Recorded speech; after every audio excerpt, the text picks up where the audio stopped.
ठीक है, तो देखिए रेजोनेंस में हम लोग रेजोनेटिंग स्ट्रक्चर्स की बात करने आ रहे हैं। तो how to draw resonating structure, है ना? रेजोनेटिंग स्ट्रक्चर कैसे हम लोग ड्रॉ करते हैं।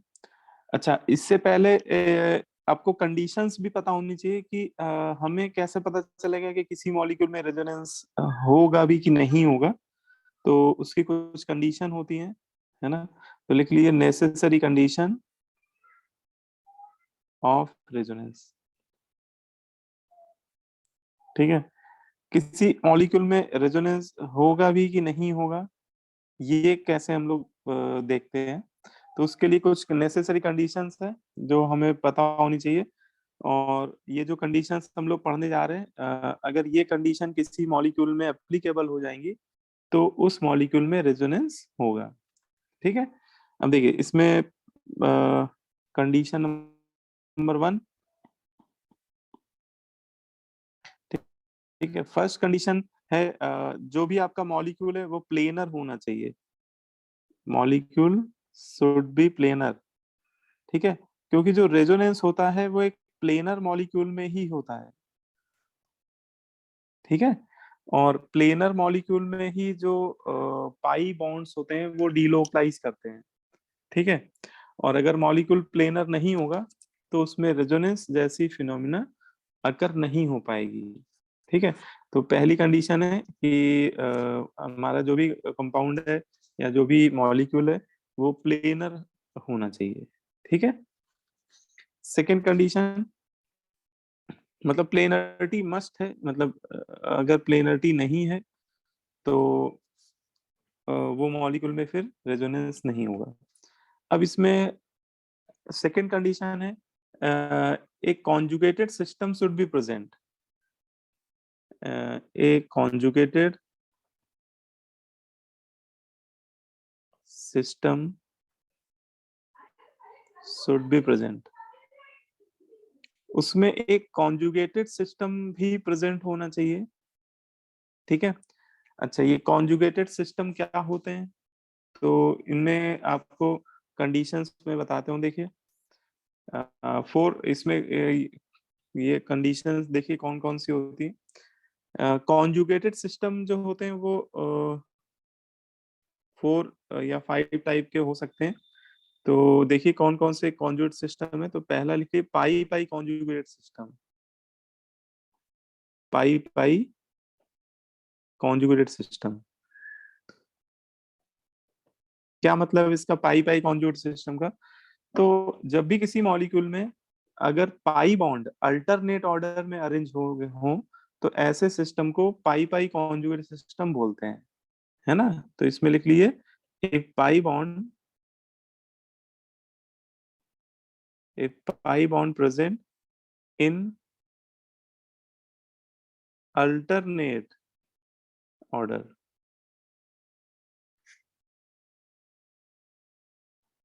in a molecule, then this type of system is known as pi pi conjugate system. तो इस तरह के सिस्टम को हम लोग क्या बोलते हैं? पाई पाई कॉन्जुगेटेड सिस्टम बोलते हैं। ठीक है, जैसे एग्जांपल के तौर पे एक मॉलिक्यूल है ए बी के बीच में डबल बॉन्ड है और सी और डी के बीच में भी डबल बॉन्ड है। ठीक है, तो इसमें देखिए जो दोनों डबल बॉन्ड है, दोनों पाई बॉन्ड है, वो अल्टरनेट ऑर्डर में है। अल्टरनेट का मतलब पता ही होगा, एक छोड़कर एक, है ना? तो पहले पाई बॉन्ड यहाँ दिख रहा है, फिर यहाँ पे बेटा पाई बॉन्ड नहीं है, यहाँ पे ओनली सिग्मा बॉन्ड है। ठीक है, फिर पाई बॉन्ड आपका मिल गया। तो अगर पाई बॉन्ड किसी भी मॉलिक्यूल में अल्टरनेट ऑर्डर में है तो ऐसे सिस्टम को पाई पाई कॉन्जुगेट सिस्टम बोलते हैं। और ऐसे सिस्टम में रेजोनेंस होता है ना? ऐसे सभी सिस्टम में रेजोनेंस देखा जाता है। ऐसा भी हो सकता है कि ये और ज्यादा एक्सटेंड हो जाए, है ना? हो सकता है कि 3 डबल बॉन्ड कॉन्जुगेट सिस्टम में हो। तो ये भी एक एग्जांपल है पाई पाई कॉन्जुगेट सिस्टम का। ठीक है, बोलो भाई, समझ में आ रही बात? Yes, Yes, sir. sir. Yes, sir. है ना? ऐसा भी हो सकता है कि जैसे एक ट्रिपल बॉन्ड है और एक डबल बॉन्ड अल्टरनेट ऑर्डर में आ जाए। तो ये भी आपका पाई पाई कॉन्जुगेट सिस्टम ही होगा, क्योंकि इसमें भी पाई बॉन्ड अल्टरनेट सीक्वेंस में प्रेजेंट है। वो पाई बॉन्ड डबल बॉन्ड का भी हो सकता है, वो पाई बॉन्ड बेटा ट्रिपल बॉन्ड का भी हो सकता है। ठीक है, तो ये सभी जितने भी केसेस हम लोग देख रहे हैं, ये सभी कॉन्जुगेटेड सिस्टम के एग्जाम्पल है। और ऐसे आपके बहुत सारे ऑर्गेनिक केमिस्ट्री में बहुत सारे मॉलिक्यूल आपको ऐसे मिलेंगे जिसमें इसी तरह का सिस्टम देखने को मिलेगा।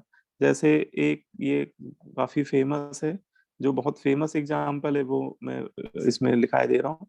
एक ये लिख लीजिए, ब्यूटा डाइईन, ब्यूटा 13 डाइईन। ठीक है, तो ब्यूटा 13 डाइईन एक आपका कॉन्जुगेटेड सिस्टम है, और ये पाई पाई कॉन्जुगेटेड सिस्टम है। ठीक है, दूसरा बेंजीन लिख लीजिएगा, क्योंकि बेंजीन एक बहुत मोस्ट कॉमन एग्जांपल है, पाई पाई कॉन्जुगेटेड सिस्टम का एग्जांपल है ना। उसमें भी आप देखेंगे कि पाई बॉन्ड जो होते हैं वो अल्टरनेट ऑर्डर में अरेंज होते हैं, है ना। तो बेंजीन भी आपका एक पाई पाई कॉन्जुगेटेड सिस्टम का एग्जांपल है। बेंजीन के साथ साथ जैसे दो बेंजीन आप अगर आपस में कनेक्ट कर दें साइड वाइज, है ना, तो उसको बोलते हैं नेप्थलीन। तो नेप्थलीन भी आपका इसी तरह का एग्जांपल है, पाई पाई कॉन्जुगेटेड सिस्टम। ठीक है, वैसे आप कितनी भी बेंजीनिंग जोड़ते चले जाओ, जैसे 2 3 4, ठीक है, तो ये सारे एग्जांपल आपके पाई पाई कॉन्जुगेटेड सिस्टम के ही होंगे, क्योंकि एक बेंजीन अगर कॉन्जुगेटेड है तो एक से अगर ज्यादा बेंजीन भी होंगी तो भी उसमें कॉन्जुगेशन ही हो रहा होगा। ठीक है, तो ये सारे एग्जांपल किसके हो गए, पाई पाई conjugated system. हाँ कॉन्जुगेट सिस्टम।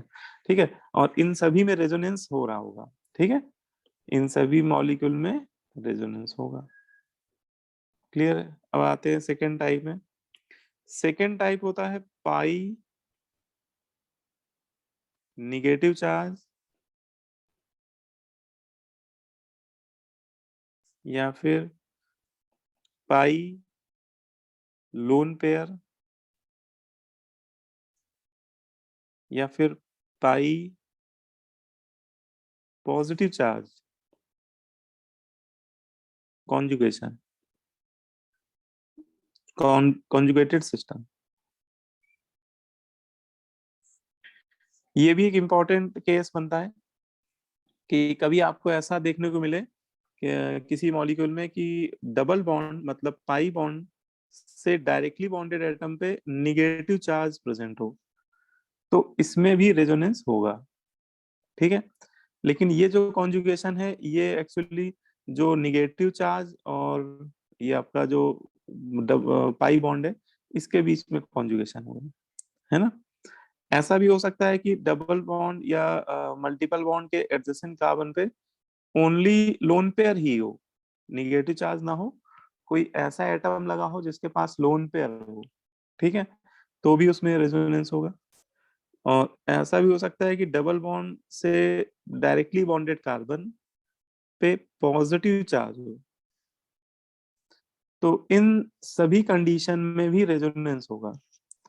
इन तीनों कंडीशन में रेजोनेंस आपको देखने को मिलेगा। ठीक है, Yes, sir. है ना, इन सभी कंडीशन में रेजोनेंस होगा। जैसे एग्जांपल के तौर पे जैसे ये मॉलिक्यूल है, तो ये इस मॉलिक्यूल में ये वैसे ऑर्गेनिक मॉलिक्यूल है, और ऑर्गेनिक मॉलिक्यूल में इसका एक कॉमन नेम भी बहुत फेमस है, इसको एलाइलिक बोलते हैं हम लोग। ये एक एलाइलिक मॉलिक्यूल है। एलाइलिक बोलने की ये तो ऐसे कॉमन नेमिंग का पार्ट है ना।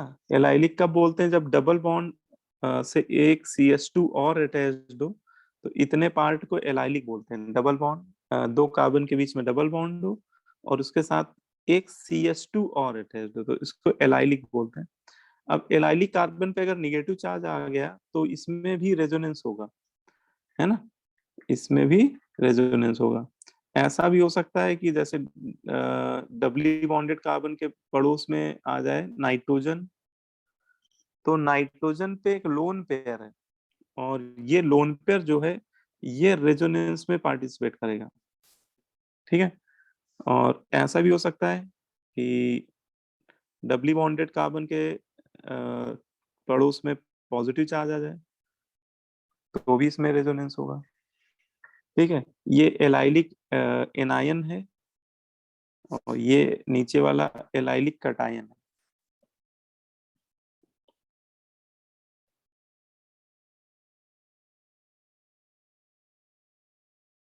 ठीक है, बोलो समझ में आ रही बात? Yes Yes, sir. sir. Yes sir. है ना? ऐसा आपको साइक्लिक स्ट्रक्चर में भी देखने को मिल सकता है कि मान लो कि एक साइकिल है, एक डबल बॉन्ड है और उसके पड़ोस में पॉजिटिव चार्ज आ जाए, या पॉजिटिव की जगह निगेटिव भी लगा सकते हो, है ना? तो इन सभी में रेजोनेंस हो रहा है। ठीक है, तो Yes. ये हो गया, है ना? तो ये जो कंडीशंस हैं ये हम लोग को पता होनी चाहिए कि रेजोनेंस कब होता है। अच्छा, एक कंडीशन और है, उसको भी लिख ही लो। ठीक है, लिख लो, निगेटिव चार्ज, ये थोड़ी रेयर है कि रेयर कंडीशन में से एक है। Negative charge p/d vacant orbital conjugation.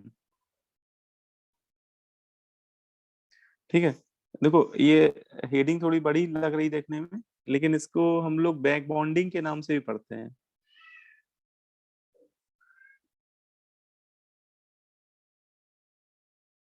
ये एक्चुअली ये बैक बॉन्डिंग के नाम से भी ये जो रेजोनेंस है इसी को हम लोग बैक बॉन्डिंग भी कहते हैं। ये कब होता है, इसकी क्या कंडीशन है? तो ये बैक बॉन्डिंग तभी होगी जब कभी ऐसी सिचुएशन हो कि किसी एक एटम पे जैसे निगेटिव चार्ज हो और उससे जो डायरेक्टली बॉन्डेड एटम है ना, उसके पास क्या हो, उसके पास एक वैकेंट p ऑर्बिटल हो या d ऑर्बिटल भी हो सकता है, मतलब कोई एक ऑर्बिटल वैकेंट होना चाहिए, आइदर p और d। इसके पास क्या होना चाहिए, वैकेंट p ऑर्बिटल। ठीक है, तो यहाँ पे क्या होगा कि यहाँ पे भी रेजोनेंस होगा। अब वो रेजोनेंस कैसे होता है उसको चलो समझा देता हूँ। जैसे ए एटम पे निगेटिव चार्ज है, तो निगेटिव चार्ज मतलब कि इसका जो ये चार्ज है वो किसी ऑर्बिटल का ही पार्ट होगा, है ना? तो वो मान लिया मैंने इस ऑर्बिटल का पार्ट है, इसको मैंने कलर कर दिया। ठीक है, ये मान के चलें कि इसमें इलेक्ट्रॉन डेंसिटी लाई कर रही है और ये ऑर्बिटल खाली पड़ा हुआ है इस समय, जो बी एटम पे है वो वैकेंट है, ये ऑर्बिटल क्या है, वैकेंट है। तो ये जो इसका इलेक्ट्रॉन क्लाउड है ये कुछ समय के लिए अपने पड़ोस वाले बी ऑर्बिटल के साथ ये ओवरलैप करने लगेगा। ठीक है, यहाँ पे ओवरलैपिंग, अच्छा ये तो आप लोग को पता ही, जब भी दो ऑर्बिटल साइड वाइज ओवरलैपिंग करते हैं तो यहाँ पे कौन सा बॉन्ड बन रहा होगा, Pi pi bond. Pi bond, है ना? लेकिन ये जो पाई बॉन्ड यहाँ पे बन रहा है ये परमानेंट पाई बॉन्ड नहीं होता है, ये बोलते हैं कि डीलोकलाइज पाई बॉन्ड होता है। ये मोमेंटरी बनता है, जैसे इस समय ये सपोज बन रहा है और अगले ही क्षण ये ब्रेक भी हो जाएगा, मतलब ये फिर से इलेक्ट्रॉन क्लाउड इसी में आ जाएगा, ए वाले ऑर्बिटल में, मतलब ये पीछे वाले स्ट्रक्चर में कन्वर्ट हो जाएगा इस वाले में। ठीक है, और फिर उसके इलेक्ट्रॉन जो है वो फिर बी के वैकेंट ऑर्बिटल के लिए मोमेंटरी क्या करेंगे, ओवरलैप करने लगेंगे, साइड वाइज ओवरलैपिंग होने लगेगी और फिर वो, है ना, फ्रैक्शन ऑफ टाइम इंटरवल में फिर से टूट जाएगा उसका पाई बॉन्ड, फिर से वो ओरिजिनल केस में कन्वर्ट हो जाएगा। तो ये दोनों स्ट्रक्चर बहुत जल्दी जल्दी एक दूसरे में कन्वर्ट होते रहते हैं। ठीक है, और रेजोनेंस का मतलब ही यही कि एक स्ट्रक्चर दूसरे में, दूसरा तीसरे में, ऐसे जल्दी जल्दी अगर कन्वर्ट होने लगे तो उन मॉलिक्यूल में रेजोनेंस होगा। तो ये लिख लीजिए कि ये पाई बॉन्ड बन तो रहा है, बट ये पाई बॉन्ड कैसा है, डीलोकलाइज्ड पाई बॉन्ड है ना, नॉट परमानेंटली फॉर्म। ठीक है, ये जो पाई बॉन्ड आप देख रहे हैं ये ऐसा नहीं कि परमानेंट बन गया है,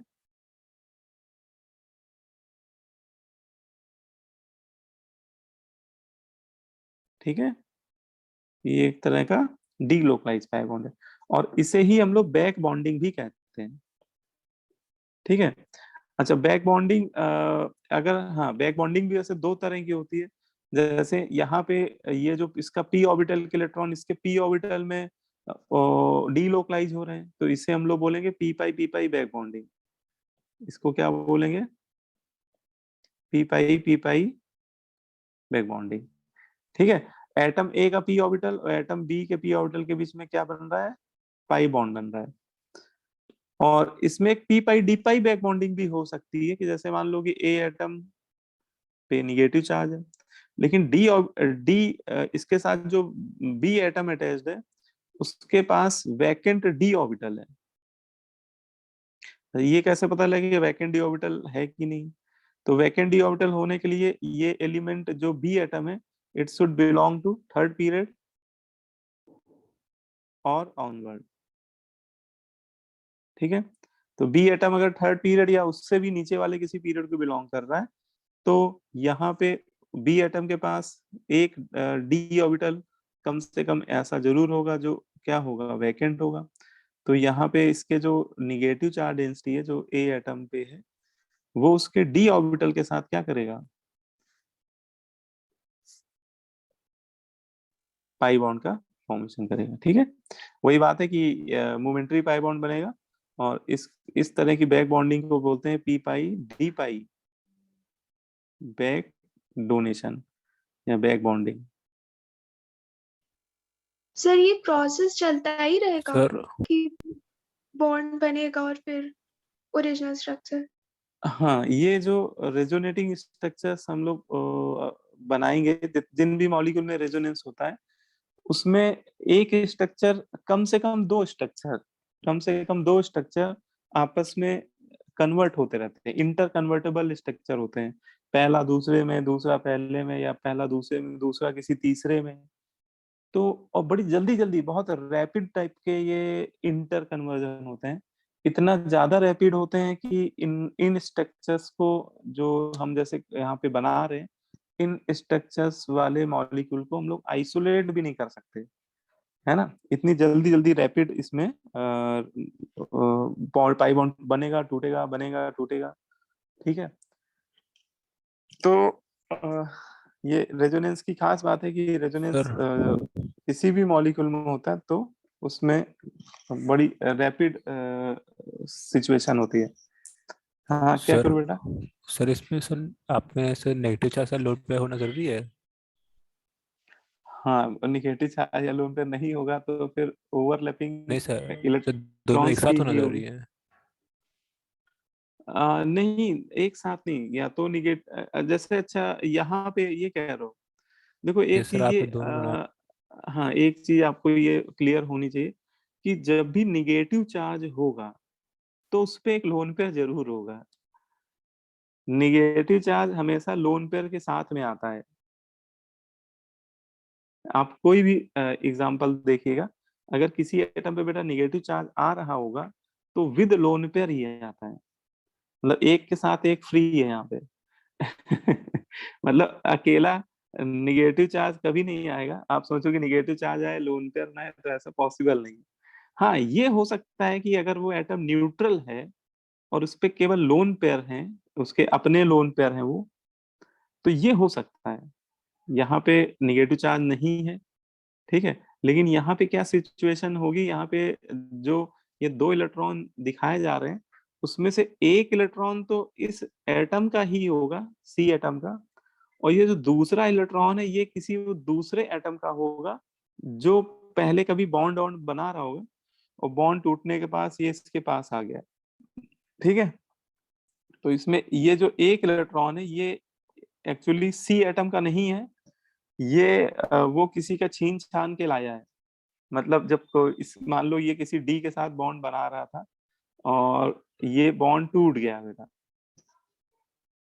है ना, ये बॉन्ड का फिजन हो गया, तो उसमें एक इलेक्ट्रॉन तो सी का ही था, है ना, ऐसे समझो कि ये डी के साथ मान लो बॉन्ड बना रहा था, तो ये सिचुएशन थी, एक इलेक्ट्रॉन क्रॉस एक ड्रॉट है, और मान लो जब ये बॉन्ड टूटा तो ये पूरे मान लो सी ज्यादा इलेक्ट्रोनिगेटिव है, तो ये दोनों इलेक्ट्रॉन सी के वैलेंस शेल में आ जाएंगे, जिसमें एक तो उसका खुद का ही है और जो दूसरा है वो डी का है। ठीक है, तो निगेटिव चार्ज जब भी आएगा किसी एटम पे तो उसमें लोन पेयर तो रहेगा ही रहेगा, ओके सर। है ना, वो ऑलवेज होता है ऐसा। तो वैकेंट ये ऑर्बिटल कैसे चेक करते हैं? वैकेंट पी ऑर्बिटल, देखो वैकेंट पी ऑर्बिटल चेक करने में बहुत आसानी से चेक कर सकते हैं। जैसे आपको कोई एक एग्जांपल देके बता देता हूँ, जैसे BF3 मॉलिक्यूल में बोरॉन के पास एक वैकेंट पी ऑर्बिटल है, बोरॉन के पास क्या है, एक वैकेंट पी ऑर्बिटल प्रेजेंट है। अब मैंने कैसे बता दिया, देखो, तो ये आप लोग जैसे अभी कर रहे हो तो शुरुआत में बिल्कुल बेसिक से करो, कि आप उसका जैसे सेंट्रल एटम है जिस पे आपको लग रहा है कि इस पे चेक करना है कि वैकेंट पी ऑर्बिटल है कि नहीं, तो उसका आप इलेक्ट्रॉनिक कॉन्फ़िगरेशन कर दो। तो बोरॉन का एटॉमिक नंबर 5 होता है, तो 1s2 2s2 2p1। ठीक है, तो इसका आप बना दो डायग्राम, ऑर्बिटल पिक्चर बना दो। ठीक है, ये ग्राउंड स्टेट है, तो इसमें 2 इलेक्ट्रॉन s में एक p में है। अब ये देखो कि बोरॉन ट्राइफ्लोराइड में बोरॉन की कोवेलेंसी क्या है, मतलब बोरॉन कितने कोवेलेंट बॉन्ड बना रहा है बोरॉन ट्राइफ्लोराइड में, तो बोरॉन ट्राइफ्लोराइड में बोरॉन 3 कोवेलेंट बॉन्ड बना रहे हैं।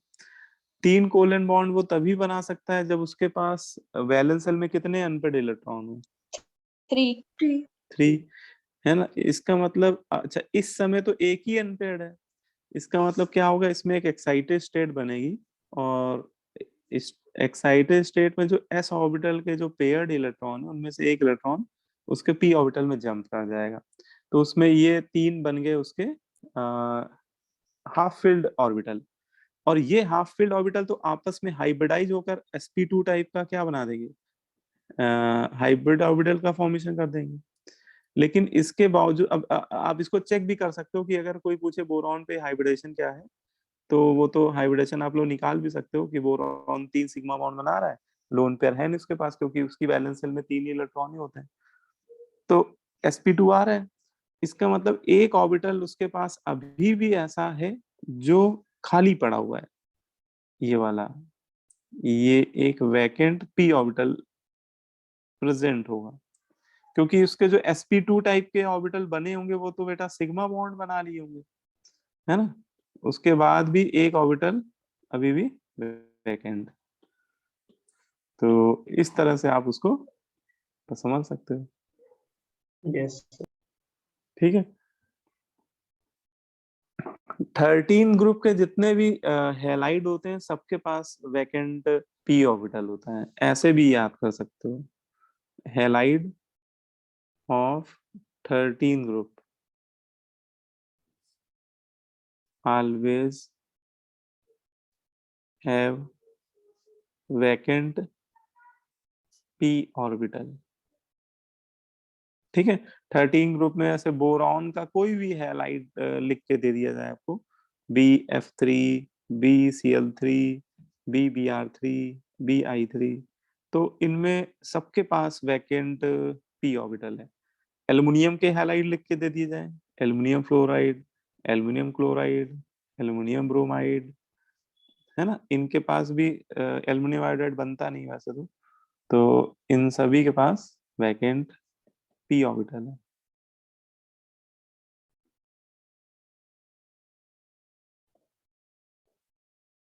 ठीक है, क्लियर हो गई बात। यस। तो उसमें ऐसा कुछ नहीं, वो सिंपली आप हाइब्रिडाइजेशन उसका जो इलेक्ट्रॉनिक कॉन्फ़िगरेशन है उसको करके आप चेक कर सकते हैं। ठीक है, तो ये हो गया। तो ये कंडीशंस मैंने बताई हैं किसकी, रेजोनेंस की। अब इसमें आता है कि रेजोनेटिंग स्ट्रक्चर्स को ड्रॉ कैसे करते हैं, है ना। क्योंकि ज्यादातर क्वेश्चंस में आपको इनऑर्गेनिक केमिस्ट्री में तो केमिकल बॉन्डिंग में रेजोनेटिंग स्ट्रक्चर ड्रॉ करने के लिए बोला जा सकता है। तो how to draw resonating structure.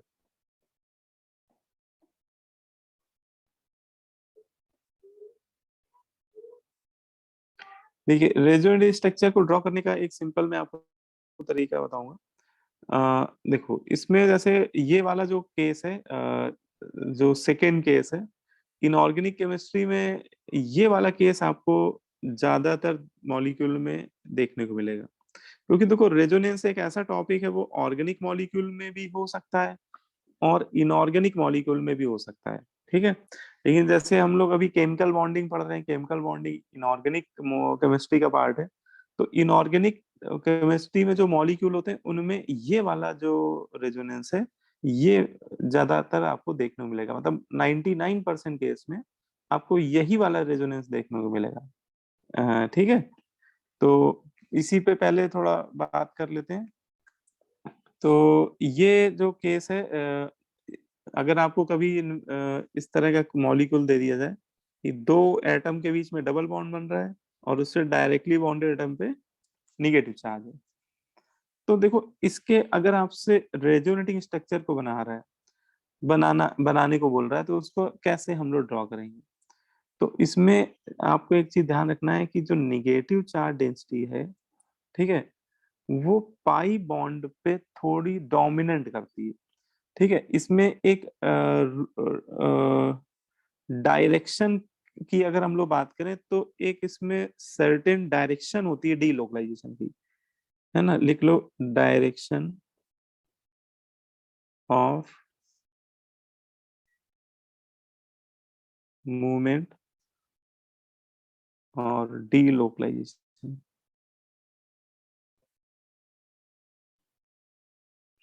Of charge.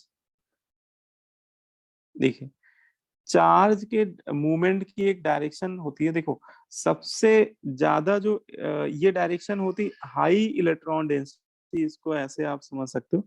High electron, हमेशा जो चार्ज का फ्लो होता है, वो किसी मॉलिक्यूल में हाई इलेक्ट्रॉन डेंसिटी से लो इलेक्ट्रॉन डेंसिटी वाले टर्मिनल की तरफ होता है। ठीक है। मतलब ये कॉन्सेप्ट ये कहता है कि किसी भी मॉलिक्यूल में अगर डीलोकलाइजेशन हो रहा है चार्ज का, तो वो हाई इलेक्ट्रॉन डेंसिटी वाले पार्ट से लेस इलेक्ट्रॉन डेंसिटी वाले पार्ट की तरफ होगा। ठीक है। अब उसमें सबसे जो ज्यादा इलेक्ट्रॉन डेंसिटी होती है, वो निगेटिव चार्ज की होती है। तो अगर किसी मॉलिक्यूल में निगेटिव चार्ज है, तो हमेशा शुरुआत वहीं से होगी। मतलब उसके जो रेजोनेटिंग स्ट्रक्चर बनेगी बेटा, वो वहीं से बनेंगे, है ना। उसके बाद लिख लिए लोन पेयर। लोन पेयर का जो इलेक्ट्रॉन डेंसिटी होती है, निगेटिव चार्ज से थोड़ी कम होती है। फिर एक केस होता है ऑड इलेक्ट्रॉन का। एक सिंगल इलेक्ट्रॉन अगर है, तो भी उसमें रेजोनेंस हो जाता है। इसमें एक केस ये भी लिख लीजिएगा आप लोग, ये वाला जो केस पढ़ा था आपने, इसमें एक ये भी केस होता है कि अगर डबल बॉन्ड के पड़ोस वाले एटम पे एक ऑड इलेक्ट्रॉन आ जाए, है ना, एक सिंगल इलेक्ट्रॉन भी आ जाए, तो भी उसमें रेजोनेंस हो जाता है। ठीक है। ये केस रेयर है, लेकिन होता है। जब आप ऑर्गेनिक केमिस्ट्री पढ़ेंगे तो वहां पे मिलेगा भी आपको। तो निगेटिव चार्ज, फिर लोन पेयर, फिर ऑड इलेक्ट्रॉन, फिर पाई बॉन्ड, उसके बाद पॉजिटिव चार्ज। तो ये ऑर्डर को भी हम लोग को यूज करना पड़ेगा, मतलब उसके रेजोनेटिंग स्ट्रक्चर ड्रॉ करते समय।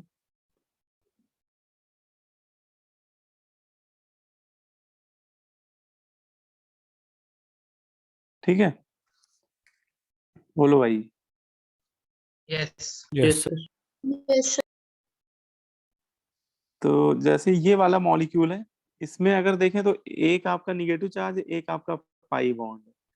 तो अब देखो कि पाई इलेक्ट्रॉन डेंसिटी किसकी ज्यादा है, तो निगेटिव चार्ज की pi electron density pi bond से ज्यादा है। तो शुरुआत हमेशा क्या करेगा, जो ज्यादा इलेक्ट्रॉन डेंसिटी वाला होगा ना चार्ज, वही स्टार्ट करेगा। भाई कोई तो स्टार्ट करने वाला होना चाहिए ना, भाई रेजोनेंस को कोई इनिशिएट Yes, करने sir. वाला होना चाहिए। तो इनिशिएटर इसमें जो होगा वो निगेटिव चार्ज होगा। और ये निगेटिव चार्ज क्या करेगा, ये अपने से कम इलेक्ट्रॉन डेंसिटी वाले पार्ट की तरफ मूव करेगा। तो मूव मतलब इसको हम लोग एरो से दिखाएंगे कि जब भी इलेक्ट्रॉन का मूवमेंट होगा तो उसको ऐसे ट्विस्ट एरो से रिप्रेजेंट करेंगे। तो ये जो निगेटिव चार्ज है ये टुवर्ड्स डबल बॉन्ड जंप मारेगा, ठीक है। और ये बी और सी के बीचों बीच में यहाँ पे कूदेगा, ठीक है। तो इस अगर आप ऐसा सोचो कि ये बीचों बीच में ये पूरे दो इलेक्ट्रॉन जो आप देख रहे हैं ये अगर बीचों बीच में आ गए, तो यहाँ तो बेटा पाई बॉन्ड बनने लगेगा, डबल Yes, sir. बॉन्ड, ठीक है। लेकिन अगर डबल बॉन्ड बना देंगे तो बी एटम का ऑक्टेट एक्सपेंड हो जाएगा। तो रेजोनेटिंग स्ट्रक्चर्स बनाते समय ऑक्टेट को एक्सपेंड नहीं करना होता है।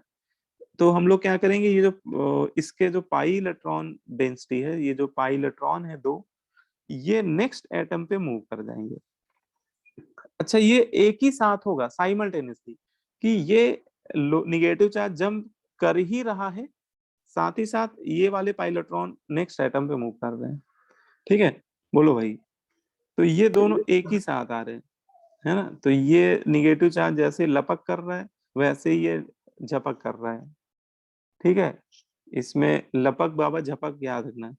तो इसमें निगेटिव चार्ज जैसे ही जंप कर रहा है बी और सी के बीच में। अब देखो मैं इसका अगला स्ट्रक्चर बनाने जा रहा हूँ। तो नेक्स्ट स्ट्रक्चर में देखो जब वो जंप कर जाएगा, मतलब बी और सी के बीचों बीच आ जाएगा, तो बी और सी के बीच में डबल बॉन्ड बन जाएगा। और यहाँ पे ये दो इलेक्ट्रॉन ए पे आ जाएंगे, तो ए पे निगेटिव चार्ज आ जाएगा, ठीक है। यस। तो ये Yes. इस मॉलिक्यूल के दो रेजोनेटिंग स्ट्रक्चर हो गए।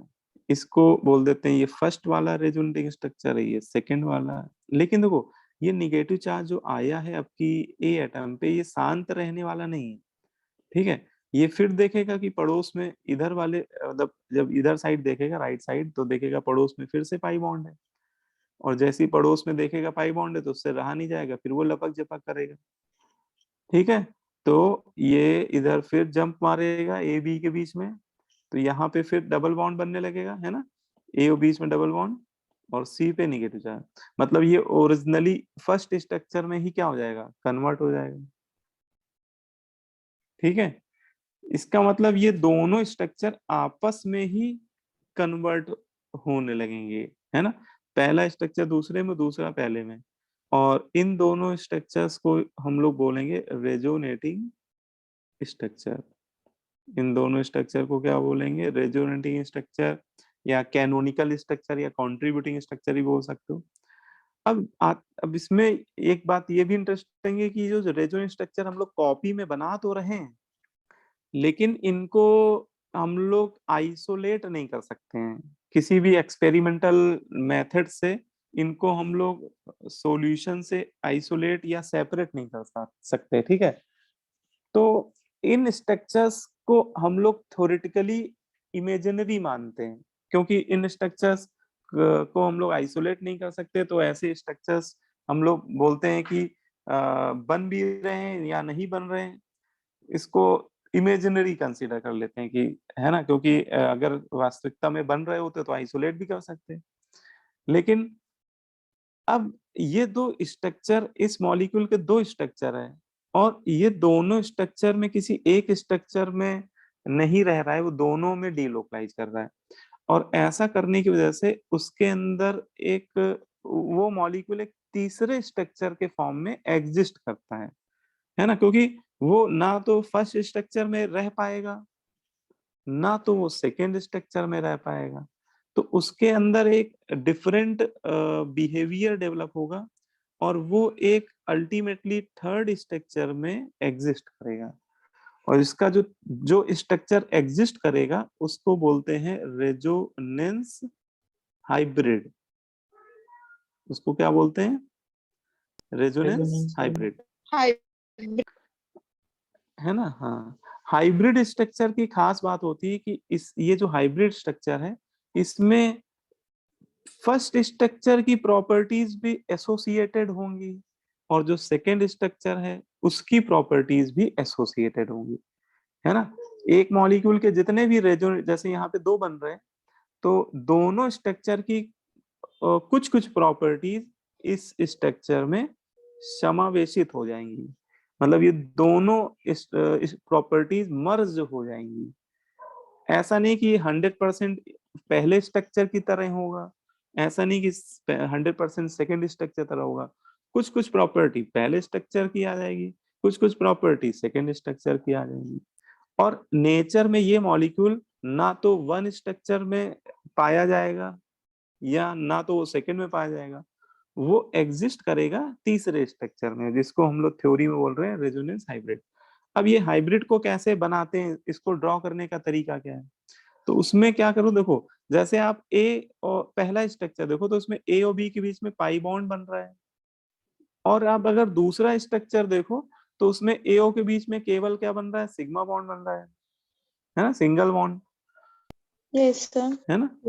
तो अब यहाँ पे क्या बनाए, तो इसको ऐसे समझो कि यार यहाँ पे डबल बॉन्ड बन रहा है पहले स्ट्रक्चर में, तो इस हिसाब से तो यहाँ पे ए और बी के बीच में डबल बॉन्ड कैरेक्टर आना चाहिए, लेकिन सेकेंड स्ट्रक्चर में ओनली सिंगल बॉन्ड बन रहा है तो सिंगल बॉन्ड कैरेक्टर भी आना चाहिए।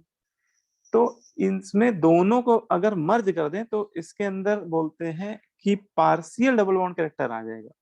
ए और बी के बीच में कौन सा कैरेक्टर आ जाएगा? Partial double bond character.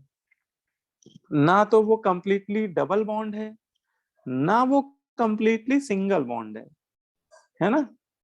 दोनों का कैरेक्टर आ जाएगा, मतलब ये स्ट्रक्चर की फिर प्रॉपर्टी इसमें इंक्लूड हो जाएगी और सेकंड की भी इंक्लूड हो जाएगी। ठीक है, यस बोलो भाई। तो इसको बनाते समय यहाँ पे क्या बना देंगे? Partial double bond.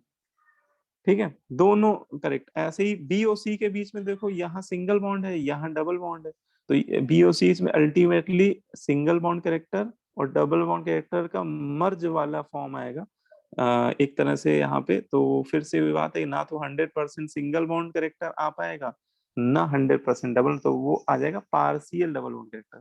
इसको थ्योरी में क्या बोलते हैं? इस बॉन्ड को पार्शियल डबल बॉन्ड।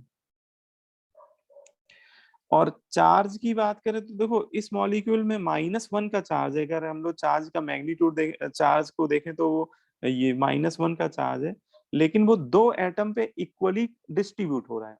जैसे यहाँ पे सी पे बैठा हुआ है, अगले स्ट्रक्चर में वो ए पे बैठ गया है। तो अगर आपसे मोटा मोटा गणित पूछे कि -1 का चार्ज अगर 2 एटम पे इक्वली डिस्ट्रीब्यूट हो रहा है तो एक एटम पे कितना आएगा चार्ज, फ्रैक्शनल चार्ज? -12। -12 आ जाएगा, है ना? क्योंकि वो -1 का चार्ज किसी एक एटम पे परमानेंटली नहीं है। ठीक है, -1 का चार्ज सी पे भी आ रहा है और अगले स्ट्रक्चर में सी में 0 हो गया, पहले स्ट्रक्चर में सी में -1 है, तो एक तरह से आप एवरेज ले लो, -1 और सी का एवरेज, -1 और 0 का एवरेज -12 हो जाएगा। ऐसे ही यहाँ भी ए पे भी -12 आ जाएगा, मतलब पार्स इसमें जो चार्ज भी होगा वो पार्शियली डिस्ट्रीब्यूट हो जाएगा दोनों पे। और इस स्ट्रक्चर को बोलेंगे हम लोग रेजोनेंस हाइब्रिड। ठीक है, सर बोलो सी भाई। पे वो -2 का चार्ज होगा ना? हाँ, सी पे कितना चार्ज होगा? -2 का। Yes sir.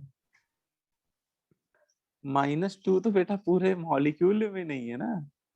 जैसे ये जो ओरिजिनल मॉलिक्यूल है उसमें देखो तो -1 का ही तो चार्ज है ओवरऑल, चाहे चाहे पहला स्ट्रक्चर देखो या चाहे आप दूसरा स्ट्रक्चर देखो, तो -1 का ही चार्ज है ना? अब -1 का जो चार्ज है वो 2 एटम पे इक्वली डिस्ट्रीब्यूट हो रहा है, ए एटम पे और सी एटम पे, तो एक के हिस्से में कितना आएगा? -12। है ना? इक्वली मतलब बराबर बराबर डिस्ट्रीब्यूट हो रहा है, तो -12 रिटेन हो जाएगा उसके हाइब्रिड वाले स्ट्रक्चर में। ठीक है ना? Yes -2 sir. तो तब आएगा जब -2 से ज्यादा होता चार्ज, तो आ सकता था, क्योंकि डिस्ट्रीब्यूट होगा ना वो पहले से कम हो जाएगा। इंडिविजुअली देखा जाए तो दोनों एटम पे -12 आ जाएगा। अच्छा ऐसे बताओ कि जैसे मान लो -1 का चार्ज 3 एटम पे डिस्ट्रीब्यूट हो रहा होता, तो एक एटम पे कितना आता? -1/3 1/3 -1/3, है ना। तो हम लोग वो देख लेंगे कि उस मॉलिक्यूल में नेट चार्ज कितना है और वो कितने एटम में डिस्ट्रीब्यूट हो रहा है। तो net charge divided by number of atom कर देंगे, तो उस पर एटम कितना चार्ज आ रहा है वो हमें पता चल जाएगा। ठीक है, वो कोई फ्रैक्शनली चार्ज होगा। ठीक है ना। बात समझ में आई बेटा? Sir sigma Yes, sir. Bond हम इसीलिए पूरा बना रहे हैं क्योंकि दोनों केसेस में बन रहा है सिग्मा बॉन्ड। हाँ, सिग्मा बॉन्ड कैरेक्टर हाँ इसमें 100% है, क्योंकि सिग्मा बॉन्ड तो डिस्टर्ब ही नहीं हो रहा है। मतलब जैसे पहला स्ट्रक्चर देखो तो यहाँ सिग्मा बॉन्ड 100% कैरेक्टर के साथ है, सिग्मा बॉन्ड का Yes. डीलोकलाइजेशन नहीं हो रहा है ना, और यहाँ भी सिग्मा बॉन्ड परमानेंटली बना हुआ है, तो सिग्मा बॉन्ड तो डीलोकलाइजेशन में पार्टिसिपेट ही नहीं कर रहा है, तो सिग्मा बॉन्ड कैरेक्टर तो 100% रहेगा। लेकिन पाई बॉन्ड कभी इधर है, कभी इधर है, कभी इधर है, कभी इधर है, तो वो है ना, वो 100% नहीं आ पाएगा, वो पार्शियल आ पाएगा, फ्रैक्शनली आएगा वो, इसीलिए उसको डॉटेड से दिखाया जा रहा है। Yes sir. है ना। तो ऐसे समझ लो कि अगर कोई एक इंसान एक ही समय पे अगर 2 काम कर रहा है, तो वो दोनों काम 100% एक्यूरेसी के साथ नहीं कर सकता है ना, क्योंकि उसका माइंड डाइवर्ट हो जाएगा, है ना। तो वही चीज है, तो पाई बॉन्ड करेक्टर 100% नहीं आ पाएगा। अब जैसे इसमें कुछ पहले कुछ मॉलिक्यूल लेते हैं, फिर उसमें करते हैं। Draw the resonating structure, draw the resonating structure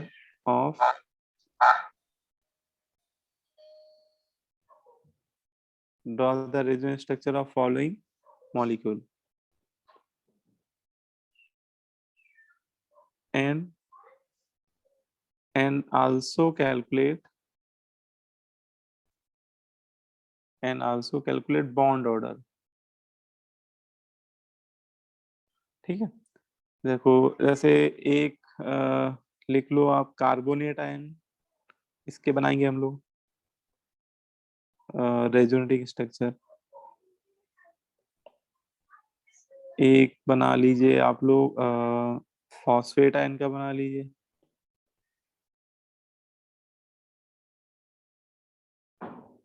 phosphate ion. ठीक है, एक आप बना लीजिए ओजोन का बना लीजिए, एक आप बना लीजिए परक्लोरेट आयन का,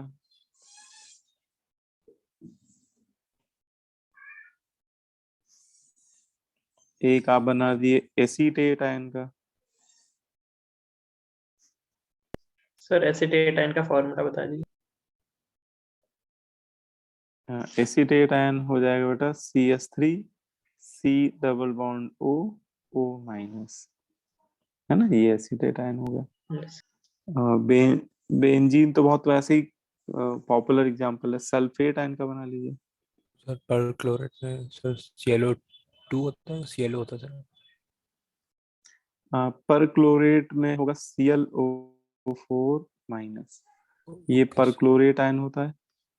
और अगर पर हटा दे, मतलब ओनली क्लोरेट आयन बोल रहे तो एक ऑक्सीजन कम हो जाएगा, ओनली क्लोरेट आयन ClO3- होता है। ठीक है, ऊपर Yes. लगा दिया तो उसमें टोटल 4 ऑक्सीजन होंगे। मतलब ऊपर एक्चुअली इसलिए आ रहा है, अगर उसको लॉजिकली समझो तो क्लोरीन अपनी हाईएस्ट ऑक्सीडेशन नंबर पे जब होता है, या क्लोरीन ही क्यों 17 ग्रुप हेलोजन, हेलोजन जब अपनी हाईएस्ट ऑक्सीडेशन नंबर में होते हैं, तो उनके ऑक्साइड में है ना, हम लोग पर वर्ड ऐड कर देते हैं उनके नेम में। तो जैसे क्लोरीन यहाँ +7 में है इसलिए वो पर यूज हो रहा है। अब अगर आप एक ऑक्सीजन हटा देंगे तो वो हाईएस्ट ऑक्सीडेशन नंबर में वो 5 ऑक्सीडेशन नंबर में आएगा, तो फिर उसमें फिर पर नहीं यूज करेंगे, उसको ओनली क्लोरेट आयन बोलेंगे। ठीक है, और एक ये लिख लो, मतलब एग्जाम्पल तो कोई भी दिया जा सकता है, ये मैं इतने सारे एग्जाम्पल इसलिए ले रहा हूँ कि आपको हर तरह के एग्जाम्पल में प्रैक्टिस हो जाए कि कोई भी दिया जा सकता है इनमें, है ना। अब देखो एक एक कर 1 बाय 1 करते हैं, देखो आप लोग साथ साथ बनाते जाइएगा। इसमें क्या है कि आप बनाते जाओगे ना तो आपकी प्रैक्टिस अच्छी हो जाएगी। आप जब एक बार खुद से बनाओगे तो आपको एग्जाम में भी आएगा तो सब कर ले जाओगे। अब जैसे कार्बोनेट आयन है तो पहले आप कार्बोनेट आयन का कोई एक लुईस स्ट्रक्चर बना दो। तो कार्बोनेट आयन तो आप बना ही दोगे, ये हो गया कार्बोनेट आयन। अब इसमें देखो ये वो वाली रेजोनेटिंग, इसमें रेजोनेंस होगा कि नहीं पहले उसकी कंडीशन चेक कर लो। तो देखो इसमें 2 एटम के बीच में डबल बॉन्ड है और उसके पड़ोसी कार्बन पे क्या है, निगेटिव चार्ज है। ठीक है, यस सर। तो इसमें रेजोनेंस की कंडीशन एप्लीकेबल है।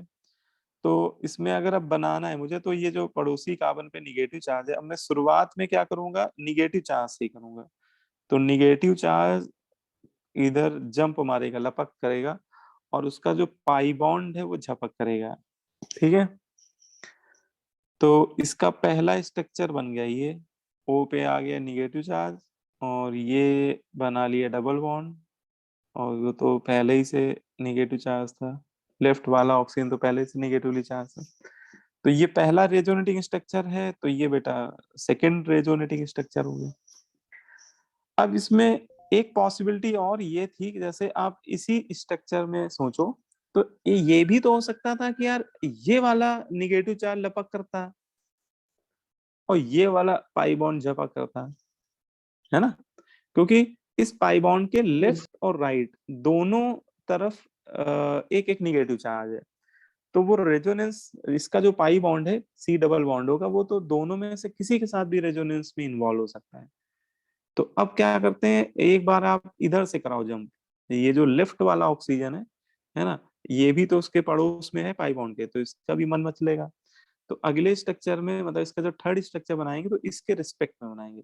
अब की इसको नहीं जंप कर रहे बेटा, अब की मैं ये वाला जो लेफ्ट वाला है इसकी तरफ से करा रहा हूँ, ये लपक कर रहा है और ये झपक कर रहा है ना। तो अब बन गया ये तीसरा वाला, बोलो भैया।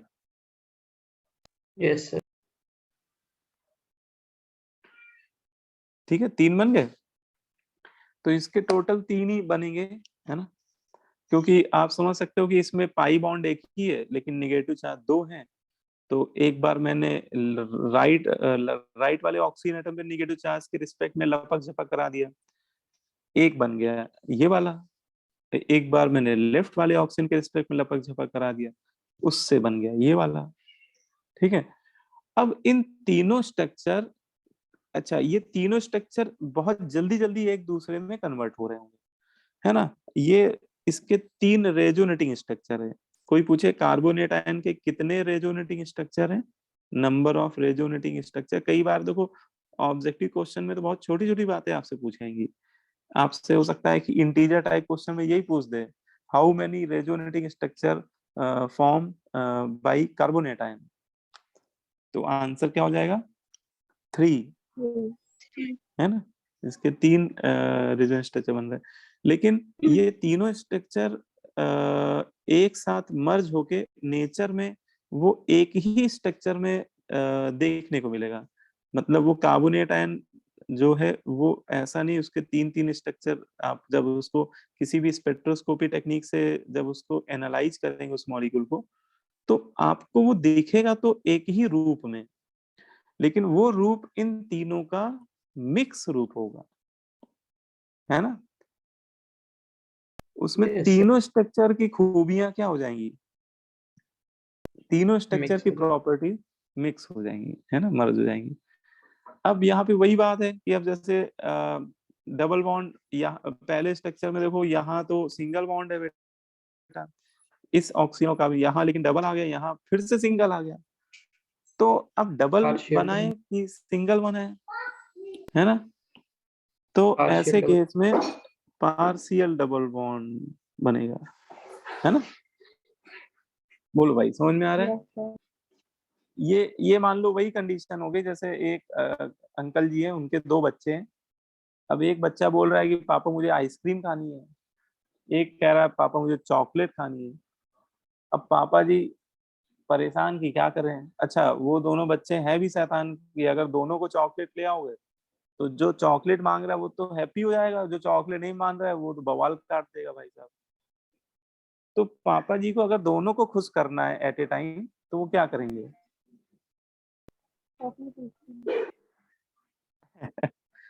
तो वो चॉकोबार खिला देंगे बच्चों को। उसमें चॉकलेट भी है और आइसक्रीम भी है। तो यहाँ पे वही कहानी है कि यहाँ पे मर्ज स्ट्रक्चर जो है उसमें दोनों प्रॉपर्टीज को मिक्स स्ट्रक्चर बनेगा। उसमें दोनों जितने भी स्ट्रक्चर बन रहे हैं सारी प्रॉपर्टीज मिक्स हो जाएंगी, मर्ज हो जाएंगी। अब जैसे यहाँ पे पार्शियल डबल कैरेक्टर, अब ऐसे बेटा यहाँ भी आ जाएगा पार्शियल डबल कैरेक्टर, ऐसे यहाँ भी आ जाएगा, तीनों जगह आ जाएगा। क्योंकि पाई बॉन्ड आप कोई भी उसका इन तीनों स्ट्रक्चर्स में देखिए, तो जैसे इसी वाले को देखो तो यहाँ पे डबल बॉन्ड है, लेकिन अगले स्ट्रक्चर में सिंगल बॉन्ड आ गया कार्बन ऑक्सीजन के बीच में, और उसी कार्बन ऑक्सीजन के बीच में यहाँ सिंगल आ गया। तो उसके अंदर डबल बॉन्ड कैरेक्टर भी रहना चाहिए और सिंगल भी रहना चाहिए, तो फिर इसका मतलब पार्शियल डबल बॉन्ड ही रहेगा। ठीक है। अब अच्छा, आप चार्ज मुझे बता दो कि आप यहाँ पे ऑक्सीजन पे कितना चार्ज शो करे इन तीनों ऑक्सीजन -1/3. -1/3 -1/3 नहीं, -2/3 है ना? हाँ, आप इसको ऐसे देखो कि पूरे मॉलिक्यूल पे नेट चार्ज कितना है, पूरे मॉलिक्यूल पे नेट चार्ज -2 का है। Minus. और -2 का चार्ज इन 3 ऑक्सीजन एटम पे इक्वली कंट्रीब्यूट हो रहा है। इन तीनों स्ट्रक्चर में अगर ध्यान से देखो तो -2 का चार्ज इन्हीं तीनों ऑक्सीजन में से तीनों ऑक्सीजन में से इन्हीं 2 ऑक्सीजन पे वो कंट्रीब्यूट कर रहा है। तो अगर तीनों में देखे तो इक्वली कंट्रीब्यूट ही हो रहा है, तो -2 का चार्ज 3 ऑक्सीजन पे कंट्रीब्यूट होगा, तो एक ऑक्सीजन पे आएगा चार्ज -2/3, है ना? -2 का चार्ज 3 ऑक्सीजन पे इक्वली कंट्रीब्यूट हो रहा है, तो उसका जो रेजोनेंस हाइब्रिड बनेगा ना उसमें -2/3 का चार्ज आएगा। ठीक है। अब यहाँ पे क्वेश्चन आता है, और ये आना भी चाहिए कि सर ये जो पार्शियल डबल बॉन्ड कैरेक्टर बन रहा है, ठीक है, इसमें सिंगल बॉन्ड कैरेक्टर तो ठीक है 100% है, लेकिन ये जो आपने डॉटेड बनाया है जिसको हम लोग पढ़ रहे हैं पार्शियल डबल बॉन्ड कैरेक्टर, ये कितने परसेंट है? ये 50% है, 60% है, 40% है? क्या बता सकते हैं इसको? 33%. 33% है, हाँ। तो ये हम लोग बता सकते हैं by using this formula, bond order को कैलकुलेट करके बता सकते हैं, है ना? बॉन्ड ऑर्डर, क्योंकि जिस मॉलिक्यूल में रेजोनेंस होगा तो वहां पे बॉन्ड ऑर्डर जो आएगा वो फ्रैक्शनल टाइप का आएगा, क्योंकि 100% सिंगल बॉन्ड तो वैसे 100% होगा, लेकिन पाई बॉन्ड वहां पे पार्शियली होगा। तो जैसे यहाँ पे निकाला जाए, हाँ, इस फॉर्मूले को लगाने के लिए ध्यान रखना कि इसको आप अप्लाई करना किसी भी एक लुईस स्ट्रक्चर के लिए, है ना? किसी इसके लिए लगा दो, चाहे वो बताए तीनों के लिए सेम ही आएगा, आप किसी एक के लिए लगाओ उसको, तीनों में किसी के लिए लगाओगे सेम ही आएगा। तो कार्बोनेट आयन में अगर पाई बॉन्ड देखो तो एक ही है, और सिग्मा बॉन्ड देखें तो सिग्मा बॉन्ड 3 बन रहे हैं, तो ये आ रहा है आपका 4/3। ठीक है, 4/3, इसका मतलब ये कितना आ गया? 1.33। इसका मतलब ये आ रहा है 1.33। इसका मतलब समझ रहे हो, ये जो कार्बन ऑक्सीजन का जो बॉन्ड ऑर्डर है उसमें 1 मतलब सिंगल बॉन्ड तो पूरा 100% है, और 0.33 मतलब उसमें जो पाई बॉन्ड है जिसको पार्शियल डबल बॉन्ड कर रहे हैं वो 33% है, 33% है। ठीक है, बोलो भाई। इसका पाई बॉन्ड 33% है, और सिग्मा बॉन्ड 100% है। ठीक, क्लियर हो गया? अच्छा भाई, अब जैसे अगला एग्जांपल कौन सा है, फॉस्फेट आयन देखो।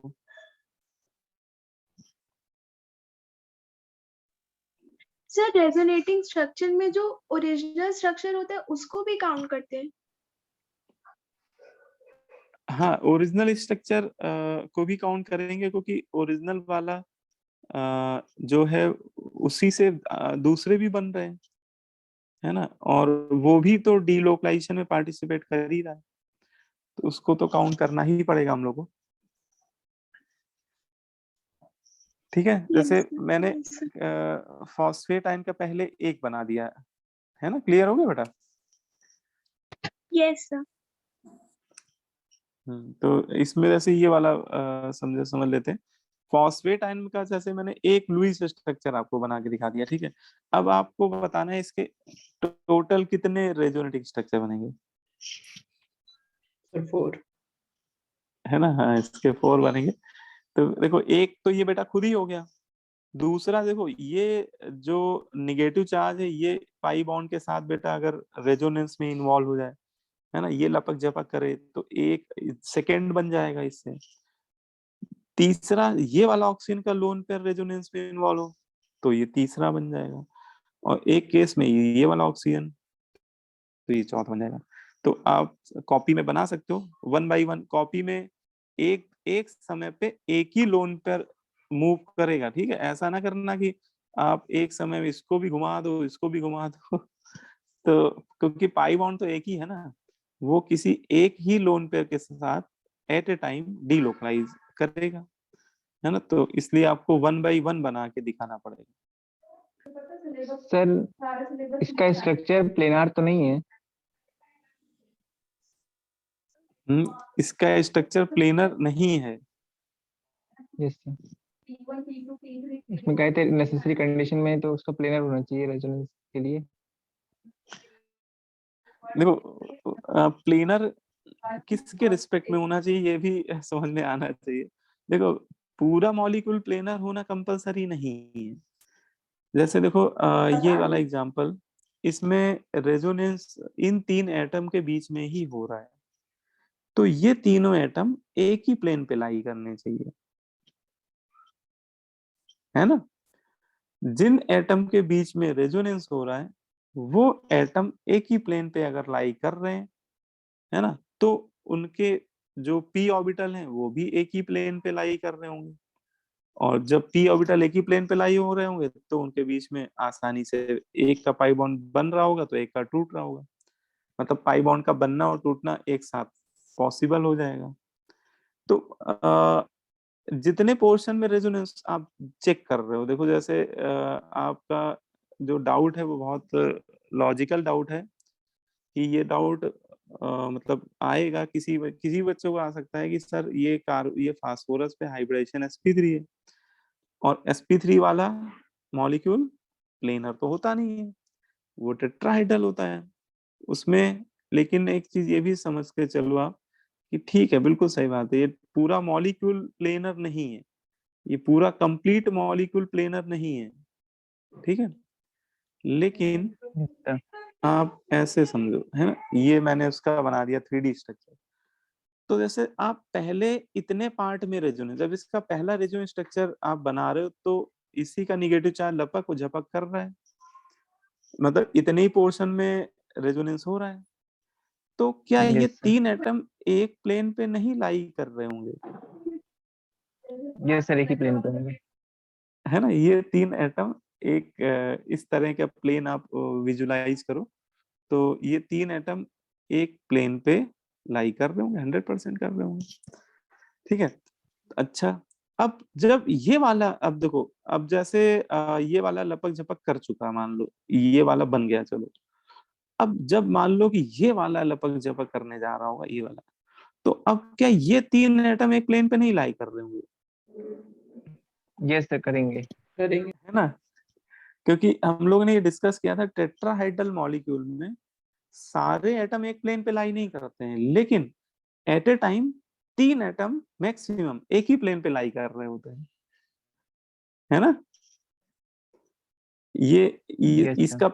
इसका प्लेन दूसरा होगा, लेकिन वो एक ऐसा प्लेन जरूर बन रहा होगा जिसमें ये 3 एटम लाई कर रहे होंगे, तो ये वाला निगेटिव चार्ज भी लपक झपक कर सकता है ना। तो उसको ऐसे समझना है, ठीक है। मतलब पूरा मॉलिक्यूल जरूरी नहीं कि प्लेनर हो, जितने पोर्शन में आप रेजोनेंस दिखा रहे हो, है ना, वो 3 एटम अगर एक ही प्लेन पे लाई कर रहे हैं तो हो जाएगा रेजोनेंस।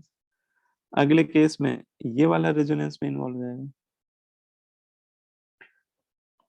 तो इसके टोटल 4 बन जाएंगे। अब की देखो, ये सेकेंड वाला ऑक्सीजन पे डबल बॉन्ड लगा देना, और अब की जब तीसरा वाला कूदेगा तो इस पे दिखा देना। तो इसके टोटल मेरे ख्याल से सब समझ में आ गए होंगे, इसके टोटल 4 रेजोनेटिंग स्ट्रक्चर बन रहे हैं। अब फिर से बात है कि भैया 4 बन तो रहे हैं, लेकिन जो एग्जिस्ट करेगा वो इसका हाइब्रिड एग्जिस्ट करेगा। अब हाइब्रिड कैसे बनाए, तो हाइब्रिड बनाना बहुत आसान है। हर जगह क्या दिखा दे बताओ, partial double bond, double bond. हर 2 फास्फोरस ऑक्सीजन के बीच में पार्शियल बॉन्ड कैरेक्टर आ जाएगा। और अच्छा, निगेटिव चार्ज कितना आएगा, फ्रैक्शनल चार्ज -3/4। -3/4। बहुत बढ़िया। देखो ऑब्जेक्टिव में आपसे, देखो ऑब्जेक्टिव में वो पूरा स्ट्रक्चर तो आपसे बनवाएगा नहीं, ये स्ट्रक्चर बनवा सकता है वो सब्जेक्टिव पेपर में। ऑब्जेक्टिव में हमसे क्या पूछेगा, वो बोलेगा बताओ फॉस्फेट आयन के नंबर ऑफ रेजोनेटिंग स्ट्रक्चर कितने बन रहे हैं, तो हम लोग बोल देंगे 1 2 3 4, ये 4 रेजोनेटिंग स्ट्रक्चर है, ठीक है। और फिर पूछ सकता है कि बताओ फॉस्फेट आयन में ईच ऑक्सीजन पे कितना चार्ज है ना। एक ऑप्शन लिख देगा -1/4, एक में -2/4, एक में -3, ऐसे अलग, तो हो जाएगा -3/4। हाँ, ये भी पूछ सकता है बताओ फॉस्फेट आयन पे बॉन्ड ऑर्डर क्या है, bond order of phosphorus oxygen bond, phosphorus oxygen bond का बॉन्ड ऑर्डर। तो हम लोग इस फॉर्मूले से निकालेंगे, 1 + π/σ, पाई बॉन्ड एक ही है, सिग्मा कितने बन रहे हैं 4, तो 5/4 1.5 1.25। तो ये फास्फोरस ऑक्सीजन का पाई बॉन्ड है। इससे एक बात ये समझ में आ रही, बॉन्ड ऑर्डर निकालने के बाद एक ये चीज समझ में आनी चाहिए कि यहाँ पे जो किसी भी एक फास्फोरस ऑक्सीजन के बीच में अगर देखें तो सिग्मा बॉन्ड कैरेक्टर तो 100% है, लेकिन पाई बॉन्ड कैरेक्टर कितने परसेंट है, 25%। 25%। 25%। बहुत बढ़िया, है ना, क्योंकि इसमें जो फ्रैक्शनल नंबर आ रहा है वो 0.25 आ रहा है, तो परसेंट में 25 हो जाएगा, ठीक है। तो इसका मतलब यही है, वो होता है कि 1.25 को ऐसे लिख लो, 1 + 0.25, इसका मतलब सिग्मा बॉन्ड कैरेक्टर पूरा 100% है, और ये पाई बॉन्ड कैरेक्टर फ्रैक्शनल है वो 0.25 है। फ्रैक्शन में 0.25 है, परसेंटेज में 25%। ठीक, क्लियर होगी बात। Yes sir. अब इसमें आप बताओ कौन सा बता दें, जो आपको टफ लग रहा है वो बता देते हैं। एसीटेट। एसीटेट वाला है ना, हाँ एसीटेट वाला देख लो, थोड़ा डिफरेंट टाइप का है। ये कई बार पूछा जाता है कि बताइए calculate bond order on acetate ion, एक क्वेश्चन के फॉर्म में कर लेते हैं। Calculate bond order of carbon oxygen bond in acetate ion. Sir number of resonating structures के लिए रेजोनेटिंग स्ट्रक्चर ड्रॉ करने के अलावा कोई तरीका नहीं है? नंबर ऑफ स्ट्रक्चर ड्रॉ करना ही पड़ेगा हम लोग को। देखो फॉर्मूला है, लेकिन वो ऑर्गेनिक स्ट्रक्चर्स में तो ठीक बैठ जाता है, लेकिन इनऑर्गेनिक में बना ही के देखना पड़ता है। उसमें कोई एक फॉर्मूला, मतलब उसमें कोई फॉर्मूला बन नहीं पाता है, एक कोई यूनिवर्सल फॉर्मूला नहीं बन पाता है। ओके तो सर। उसमें ऑर्गेनिक में कार्बन कार्बन के बीच में ही होता है ना, तो उसमें तो बन जाता है ना। हम देखो जैसे Yes. एसीटेट के बनाना है, तो एसीटेट में देखो ऑक्सीजन पे जो निगेटिव चार्ज है वो उसके पड़ोस में पाई बॉन्ड दिख रहा है ना, तो उसका मन मचलेगा और ये लपक और ये झपक, है ना। ये बन गया इसका दूसरा रेजोनेंस स्ट्रक्चर। अच्छा, और कोई पॉसिबिलिटी दिख रही है इसके अलावा? नहीं दिख रही है ना। तो इसके दो ही बनेंगे बेटा रेजोनेंस स्ट्रक्चर, और इसका जब हाइब्रिड बनाएंगे दोनों को मिक्स करके तो वो बनेगा CH3। देखो इतने पार्ट में देखो तो रेजोनेंस हुआ ही नहीं, मेथिलो कार्बन के बीच में तो पाई बॉन्ड आया ही नहीं, है ना। तो यहाँ पे पार्शियल डबल बॉन्ड कैरेक्टर नहीं आएगा, मेथिलो कार्बन के बीच में तो परफेक्ट 100 बॉन्ड कैरेक्टर होगा, 100% सिग्मा बॉन्ड कैरेक्टर होगा। इसका मतलब जो रेजोनेंस हो रहा है वो केवल उसके इतने पोर्शन में हो रहा है। अगर आप ध्यान से देखो तो इतने ही पोर्शन में तो रेजोनेंस हो रहा है ना, दोनों स्ट्रक्चर में देखो। तो इसमें जो पार्शियल डबल बॉन्ड कैरेक्टर आएगा वो केवल बेटा इतने ही पोर्शन में आएगा, ठीक है। अब ऑक्सीजन पे कितना चार्ज लगा दे यहाँ पे, माइनस ऑफ -1/2 है ना, -1 का चार्ज 2 ऑक्सीजन पे इक्वली कंट्रीब्यूट हो रहा है, तो ईच ऑक्सीजन पे आएगा -1/2, ठीक है। तो इसका रेजोनेंस हाइब्रिड ऐसा बनेगा। इसमें यहाँ पे मत दिखा देना, तो गलत हो जाएगा वो, ठीक है। हाँ, इसका कोई पूछे बॉन्ड ऑर्डर क्या है, तो 1 + π/σ से निकालेंगे। अच्छा, कई बार ये हम लोग से मिस्टेक हो सकती है कि जैसे आपने ध्यान नहीं दिया और आपने सारे सिग्मा बॉन्ड इसके जोड़ डाले, कि आपने कहा सर एक सिग्मा ये हो गया, एक सिग्मा ये हो गया, एक सिग्मा, और ये मेथिल के भी 3 सिग्मा आपने जोड़ दिए, 3 सिग्मा ये, तो 1 2 3 4 5 6 आपने 6 रख दिया सिग्मा के, तो भैया ये तो गड़बड़ हो जाएगा। ये फॉर्मूला हम लोग उतने पार्ट के लिए लगाएंगे जितने पार्ट में पाई इलेक्ट्रॉन का डीलोकलाइजेशन हो रहा है। तो पाई इलेक्ट्रॉन का डीलोकलाइजेशन तो बेटा केवल इतने ही पोर्शन में हो रहा है, दोनों रेजोनेटिंग स्ट्रक्चर में अगर आप देखें तो इतने ही पोर्शन में सिग्मा बॉन्ड और पाई बॉन्ड का नंबर हमें काउंट करना है। पूरे स्ट्रक्चर में रेजोनेंस जब हो ही नहीं रहा है तो पूरे स्ट्रक्चर में सिग्मा पाई बॉन्ड थोड़ी ना काउंट करेंगे। तो इतने स्ट्रक्चर में बताओ कितने सिग्मा बॉन्ड है? 2 सिग्मा बॉन्ड है ना, और एक इसमें पाई बॉन्ड है। तो इसमें जब निकालेंगे बॉन्ड ऑर्डर तो पाई तो एक ही है और सिग्मा बॉन्ड 2, तो ये आएगा 1.5 1.5 है ना। एसीटेट आयन में जो बॉन्ड ऑर्डर आएगा 1.5 आएगा। ठीक है, क्लियर हो रही बात? यस। तो एक है ना, ये बात समझ आ गई। अच्छा, फिर एक क्वेश्चन ये आता है कि सर बॉन्ड ऑर्डर तो ठीक है, बॉन्ड ऑर्डर से एक बात ये समझ में आ रही है कि जैसे 1.5 आया तो इसमें single bond character 100%, pi bond 1.5।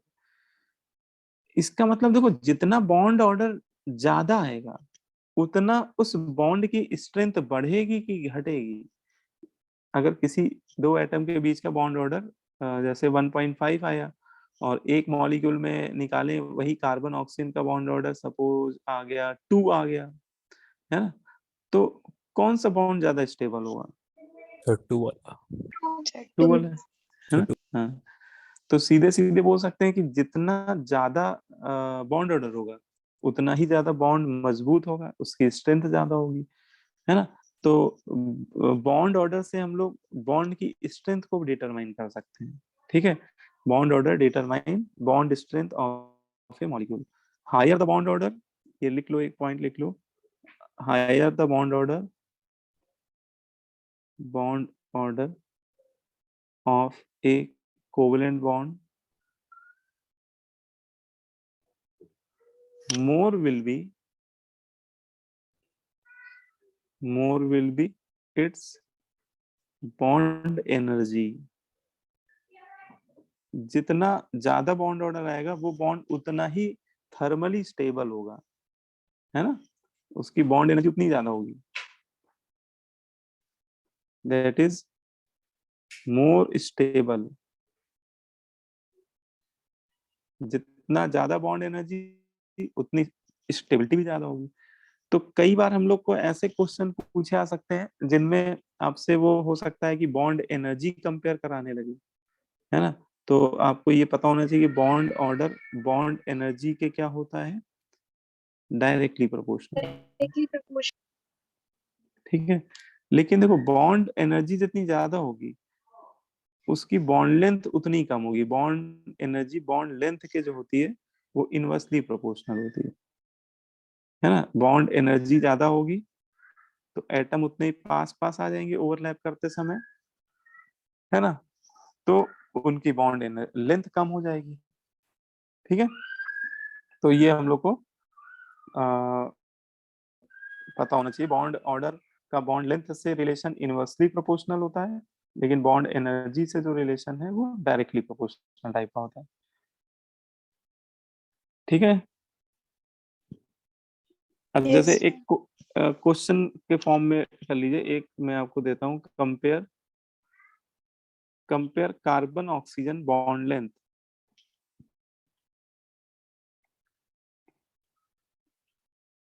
In following molecule.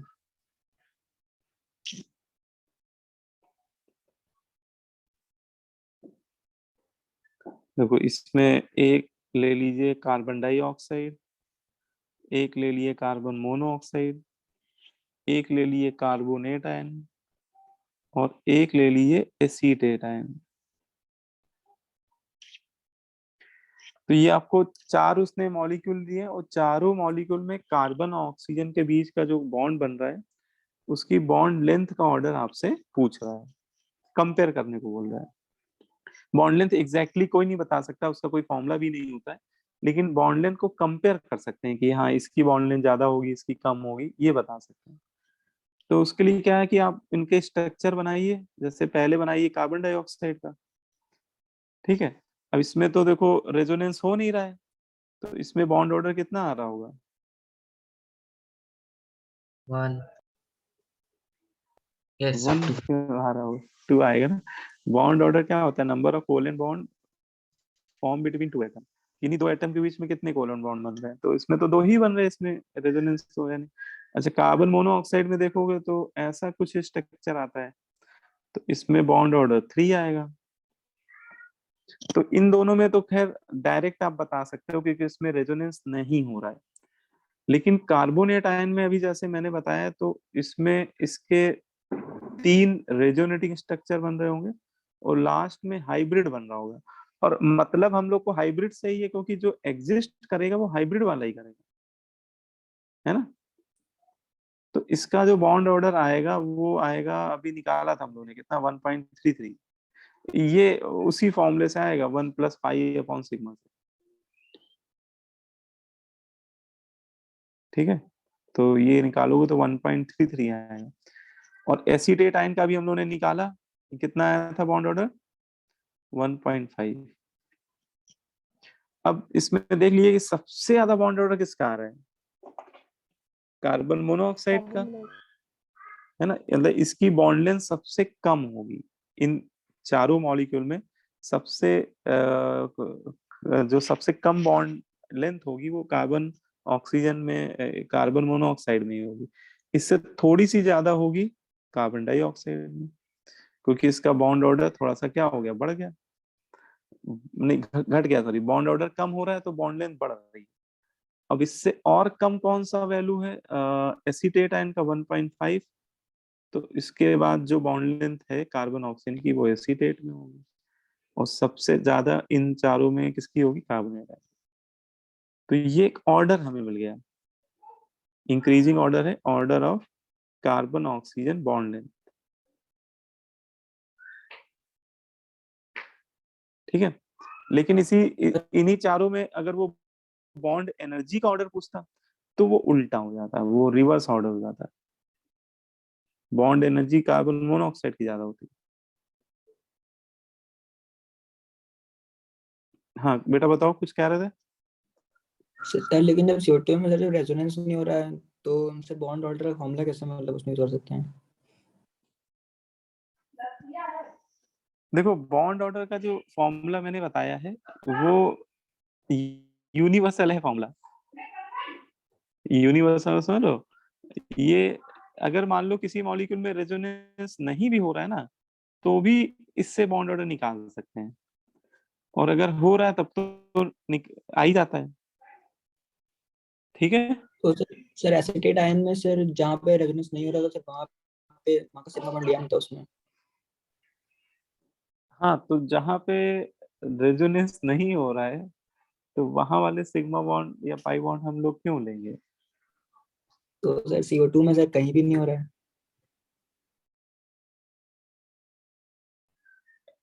नहीं, अरे देखो ऐसे समझो, CO2 में आपको लग रहा है कि रेजोनेंस नहीं हो रहा है, लेकिन अगर मन की आंखें खोलोगे तो उसमें रेजोनेंस हो रहा है। CO2 में रेजोनेंस है, लेकिन ये रेजोनेंस बहुत देखो, रेजोनेंस के अगर टाइप भी पढ़ोगे, जैसे अभी मैंने आपको ये वाला टाइप पढ़ाया तो है ही है।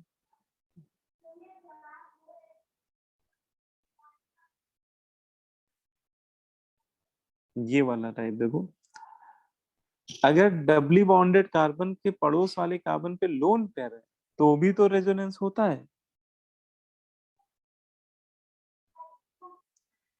और ये कंडीशन CO2 में क्या हो रही है?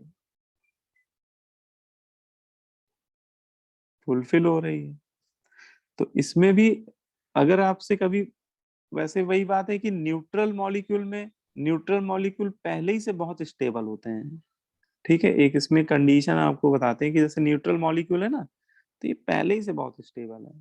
ठीक है, आल्दो इसमें रेजोनेंस हो रहे होंगे लेकिन बहुत स्टेबल रेजोनेंस नहीं होंगे, क्योंकि अगर आप इसमें रेजोनेंस शो करेंगे तो इसमें चार्ज का सेपरेशन होने लगेगा, कि जैसे यहाँ पे ट्रिपल बॉन्ड आ जाएगा, O पे पॉजिटिव चार्ज आएगा, और यहाँ पे डबल सिंगल बॉन्ड आ जाएगा और इस O पे निगेटिव चार्ज आ जाएगा, है ना। तो यहाँ पे चार्ज का जो सेपरेशन हो रहा है, चार्ज के सेपरेशन की वजह से स्टेबिलिटी कम हो जाएगी। जैसे आपसे कोई पूछे कि इसके दो रेजोनेंस स्ट्रक्चर है 1 और 2, और आपसे पूछे which one is more stable, इसका कौन सा रेजोनेटिंग स्ट्रक्चर ज्यादा स्टेबल है?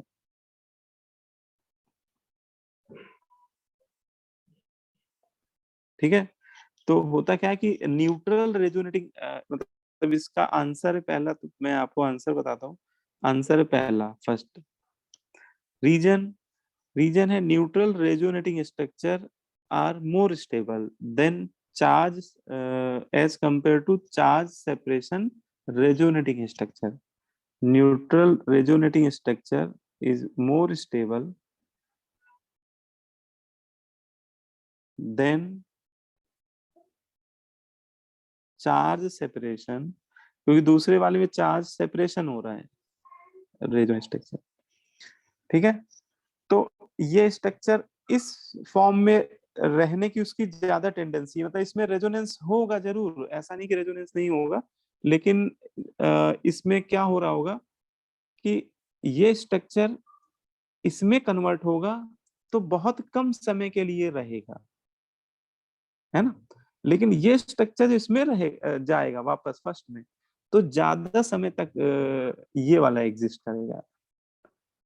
ठीक है, लेकिन ऐसा नहीं कि कन्वर्जन हो नहीं रहा होगा, कन्वर्जन हो रहा होगा, लेकिन मैक्सिमम फ्रैक्शन में देखा जाएगा तो मैक्सिमम मॉलिक्यूल उसके जो होंगे वो इस वाले स्ट्रक्चर में एट किसी पर्टिकुलर टी टाइम में आप देखोगे तो ये वाले स्ट्रक्चर्स ज्यादा एग्जिस्ट कर रहे होंगे उस मॉलिक्यूल में, ज्यादा डोमिनेंट होंगे एज कंपेयर टू ये वाले, है ना।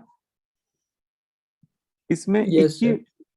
इक्विवेलेंट रेजोनेटिंग स्ट्रक्चर्स नहीं बन रहे होंगे। रेजोनेंस भी अभी जैसे आगे ऑर्गेनिक में पढ़ोगे तो ऑर्गेनिक थोड़ा और डिटेल में हम लोग पढ़ते हैं रेजोनेंस को, उसमें टाइप ऑफ रेजोनेंस भी पढ़ते हैं। तो उसमें हम लोग बोलते हैं कि रेजोनेंस भी दो तरह का होता है, एक होता है इक्विवेलेंट रेजोनेंस, एक होता है नॉन इक्विवेलेंट रेजोनेंस। तो ये वाले जो स्ट्रक्चर है ये नॉन इक्विवेलेंट में आएंगे, क्योंकि देखो इसमें ये स्ट्रक्चर बहुत ही ज्यादा स्टेबल है और ये स्ट्रक्चर उसकी कंपेरिजन में बहुत ही लीस्ट स्टेबल है, तो ये स्ट्रक्चर ज्यादा समय तक रिटेन करेगा मॉलिक्यूल में, और ये स्ट्रक्चर बनेगा लेकिन पलक झपकते ही वापस इसी में आना चाहेगा, है ना। लेकिन जैसे कार्बोनेट आयन के अभी जैसे बना है, अभी जैसे इनऑर्गेनिक में हम लोग ये बना रहे हैं, ये सब इक्विवेलेंट है। इनमें कोई पूछे कि बताओ इनमें कौन ज्यादा स्टेबल है, कौन लेस स्टेबल है, तो ऑल आर इक्वली स्टेबल, सभी की एनर्जी बराबर है।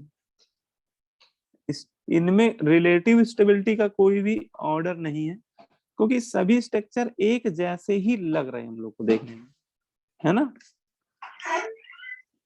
सभी में चार्ज सेपरेशन है, और आप देखो तो ऐसा लग रहा है कि किन्हीं 2 ऑक्सीजन पे निगेटिव चार्ज है और 1 ऑक्सीजन न्यूट्रल है। तो अगले स्ट्रक्चर में भी किन्हीं 2 ऑक्सीजन पे निगेटिव चार्ज है, 1 न्यूट्रल है, और तीसरे स्ट्रक्चर में भी किन्हीं 2 ऑक्सीजन पे निगेटिव चार्ज है। तो ये आपके सिमिलर रेजोनेटिंग स्ट्रक्चर है।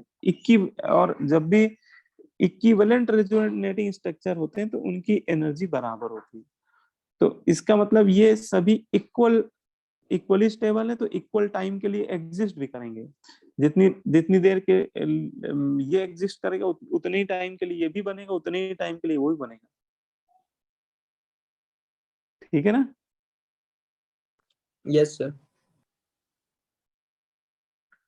चलो अच्छा, मैंने कुछ ज्यादा ही बता दिया तुमने पूछा कुछ और था, कहानी कहीं और चली गई।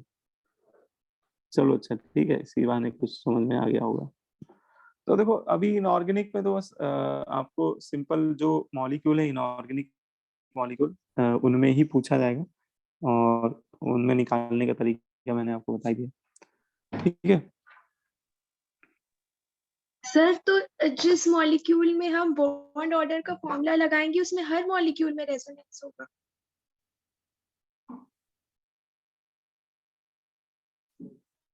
क्वेश्चन फिर से एक बार पूछो, क्या कह रहे हो, मैं समझ नहीं पा रहा हूँ। सर जिस मॉलिक्यूल के लिए हम बॉन्ड ऑर्डर का फॉर्मूला लगाएंगे उसमें सब में रेजोनेंस होगा। ये कैसा क्वेश्चन है भाई तुम्हारा, कि जिसमें फॉर्मूला लगाने के लिए आपको इसमें पहले ये देखना है कि उसमें रेजोनेंस हो रहा है कि नहीं हो रहा है। अगर रेजोनेंस हो रहा है तो आपको आंख बंद करके लगा देना है, तब तो कोई दिक्कत ही नहीं है ना। लेकिन एक इसमें ये भी मैंने आपको बताया है कि ये फॉर्मूला सदाबहार फॉर्मूला है। ये फॉर्मूला ऐसे मॉलिक्यूल के लिए भी लगा सकते हैं जिसमें रेजोनेंस अगर नहीं भी हो रहा है तो भी आंसर सही आएगा, आपका आंसर गलत नहीं आएगा। ठीक है। Yes sir, yes sir. लेकिन अब इसमें एक कंडीशन है, जिस समय आप उसको, जैसे आप कहो कि जैसे नाइट्रोजन नाइट्रोजन ट्रिपल बॉन्ड है ना, आप पूछो कि नाइट्रोजन नाइट्रोजन के बीच का बॉन्ड ऑर्डर क्या है, what is bond order between N triple bond N. तो एक तो तरीका ये कि आप सीधे देख लो कि इसमें कितने बॉन्ड बन रहे हैं। 2 एटम के बीच में 3 बॉन्ड बन रहे हैं, इसका मतलब बॉन्ड ऑर्डर इसका क्या है, 3 है। यहाँ तो सीधे डिफिनेशन लग रही है। बॉन्ड ऑर्डर क्या होता है, number of covalent bond form between 2 atom. ठीक है। अब लेकिन आप अगर इसको फॉर्मूले से निकालना चाहते हो तो फॉर्मूले भी से भी निकाल सकते हो। कैसे, आप इतने पार्ट में देखो कि रेजोनेंस नहीं हो रहा है, इसमें तो कोई रेजोनेंस नहीं हो रहा है ना। तो अगर इतने पार्ट में कोई रेजोनेंस नहीं हो रहा है तो भी हम लोग लगा सकते हैं। ठीक है। तो पाई बॉन्ड कितने हैं यहाँ पे, 2, और सिग्मा बॉन्ड कितना है, 1, तो देखो 3 आ रहे हैं, है ना। लेकिन अब जैसे एसीटेट आयन जो था, एसीटेट आयन, इसमें क्या है कि इसमें दो सिचुएशन है। उसमें इतने पार्ट में रेजोनेंस हो रहा है, समझना मेरी बात, और इतने पार्ट में कार्बन कार्बन के बीच में रेजोनेंस नहीं हो रहा है। तो आप इतने पार्ट के लिए अलग फॉर्मूला लगाओ, है ना, और इतने पार्ट यस के लिए अलग फॉर्मूला लगाओ, तो दोनों का बॉन्ड ऑर्डर इंडिविजुअली आपको मिल जाएगा, यस है ना। इतने पार्ट के लिए अलग फॉर्मूला लगाओ क्योंकि इतने पार्ट में रेजोनेंस हो रहा है, तो रेजोनेंस के रिस्पेक्ट में वो आएगा 1.5। मतलब इतने पार्ट में तो 1.5 बॉन्ड ऑर्डर है, लेकिन इतने पार्ट में रेजोनेंस नहीं हो रहा है, तो इसके लिए अलग फॉर्मूला लगाओ ना, वो वाला सिचुएशन यहाँ पे थोड़ी लगेगी। अब यहाँ पे फिर से हमें फॉर्मूला लगाना पड़ेगा। अब यहाँ पे पाई बॉन्ड देखो तो है ही नहीं, सिग्मा है तो 1 आया बॉन्ड ऑर्डर। Yes sir. ठीक है, लेकिन आपने अगर क्या किया कि आपने दोनों तरफ के बॉन्ड ले लिए, इधर भी सिग्मा जोड़ दिए, इधर भी सिग्मा जोड़ दिए, तो वो गलत हो जाएगा। ठीक है, क्योंकि या तो ऐसे पार्ट के लिए लगाओ जिसमें रेजोनेंस हो रहा है, तो केवल उसी पोर्शन के लिए लगाओ, या फिर ऐसे पार्ट के लिए लगाओ अगर उसमें अगर कुछ पोर्शन ऐसा भी जिसमें रेजोनेंस नहीं हो रहा है, तो उसके लिए फिर आप अलग लगाओ फॉर्मूला, तो वो आंसर बिल्कुल सही आएगा उसके। यस ठीक है, तो ये हो गया, बॉन्ड ऑर्डर कंप्लीट हो गया आपका, जो कह रहा हूँ रेजोनेटिंग स्ट्रक्चर्स वाला टॉपिक कंप्लीट हो गया। इसके क्वेश्चन आप लोग करिएगा, इसमें रेजोनेंस की सीट में मिल जाएगा, एक सेक्शन पूरा है इसका, रेजोनेंस का एक पूरा सेक्शन दिया हुआ, वो आप लोग Yes. अटेम्प्ट कर लीजिएगा। और एक हाँ, कल वाली क्लास जो है, कल मेरी देखो कितने बजे, 6 बजे क्लास है, 6:30 पे।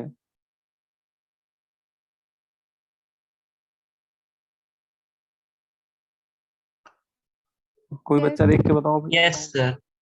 6:30 है ना? Yes sir. हाँ यार, कल थोड़ा समस्या है, कल क्लास मुश्किल है कि मैं ले पाऊँ। तो ऐसा करूंगा, देखो आप लोगों को क्लास के टाइम पे आप लोग ज्वाइन कर लेना, आपको मैं एक टेस्ट दूंगा पीरियोडिक टेबल पे, गूगल फॉर्म पे, है ना, लिंक मैं शेयर कर दूंगा। ठीक है, तो 45 मिनट का रहेगा टेस्ट, वो आप लोग दीजिएगा। पीरियोडिक टेबल पे बेस्ड होगा, पीरियोडिक टेबल चैप्टर आप लोग पढ़ भी चुके हो, तो उसको एक बार रिवाइज कर लीजिएगा। ठीक है, Yes, sir. Sir. Yes sir. Mains level का ही लूंगा, उसमें 20 रहेंगे आपके सिंगल चॉइस क्वेश्चन और 5 उसमें इंटीजर टाइप क्वेश्चन होंगे। ठीक है, और आप मतलब तैयारी रखिएगा अपनी पूरी, और अगर एक पॉसिबिलिटी है कि अगर मैं ले सकूंगा तो फिर क्लास ही ले लूंगा, टेस्ट फिर किसी और दिन ले लेंगे, लेकिन थोड़ा मुश्किल है कि क्लास ले पाए, तो आप लोग अपनी तैयारी रखिएगा, उस समय आप लोग टेस्ट दे दीजिएगा। ठीक है, यस यस सर। और अगर टेस्ट लेंगे तो क्लास फिर देख लेंगे, सैटरडे हो जाएगी तो सैटरडे कर देंगे शिफ्ट। ठीक है, चलो फिर आप इसको कर लीजिएगा, है ना, रेजोनेंस बहुत इंपॉर्टेंट टॉपिक है, बढ़िया टॉपिक है, इसके क्वेश्चन आप लोग अटेम्प्ट कर लीजिएगा। ठीक है, अब नेक्स्ट टॉपिक आपका है हाइड्रोजन बॉन्डिंग। हाइड्रोजन बॉन्डिंग करेंगे हम लोग, ठीक है, next class. Yes sir. Sir पिछले क्लास की वीडियो अपलोड कर दीजिएगा। हाँ, वीडियो अपलोड करने मुझे 1-2 क्लास के, तो आज कर दूंगा। ठीक है, यस सर। चलिए ठीक है, मैं वाइंड अप कर रहा हूँ। Yes, sir. Thank you sir. Thank you sir. Thank you sir. Thank you sir. Thank okay बेटा।